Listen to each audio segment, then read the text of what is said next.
Урматтуу достор, мен азыр жаңы поездеги ажатканасы менен тааныштырам. Бизге эң керектүү туристтерди тартканга жана элдерге ыңгайлуу болсун деген. Мына бул жерде балдарды жалаяктарын алмаштыруу жана ден соолугу мүмкүнчүлүгү чектелгендерге ылайыкталган деген ажаткана. Туалет. Мына бул жерде атайын кнопка, ошондо басып койсоң эшик ачылат. Ичине кирип көрөбүз. Мына бул жерде жалаяктарды алмаштыра турган жер. Мына бул жерде ажаткана бар, кнопка менен суу агызгычы. Мына кнопканы бастым, эшик жабылып атат.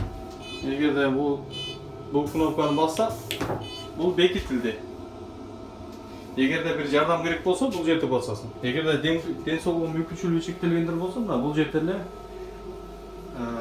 жардам кнопкасы деп турат, мына ошону басат.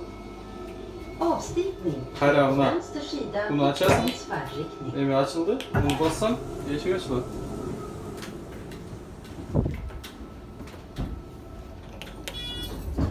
Ошо урматтуу туугандар, мына туризмди өнүктүрөбүз десек, ушул нерселерди кылыш керек. Мамлекеттик мекемелер, мамлекеттик ишканалар бул нерсени кыла албайт. Жок дегенде биздин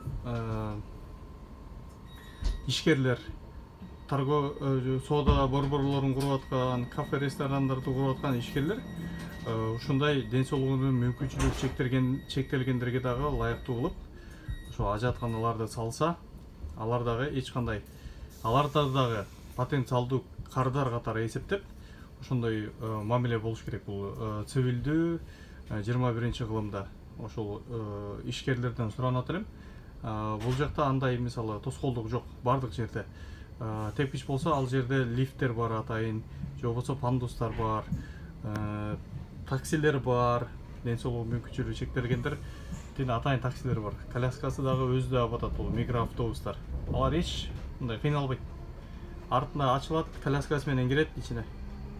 Артынан жаап коет. Атайын ошондой спец машиналар бар да. Такси бул кадимкидей. Ошону эле айтып коеюн дегем. Рахмат көңүл бурганыңыздарга.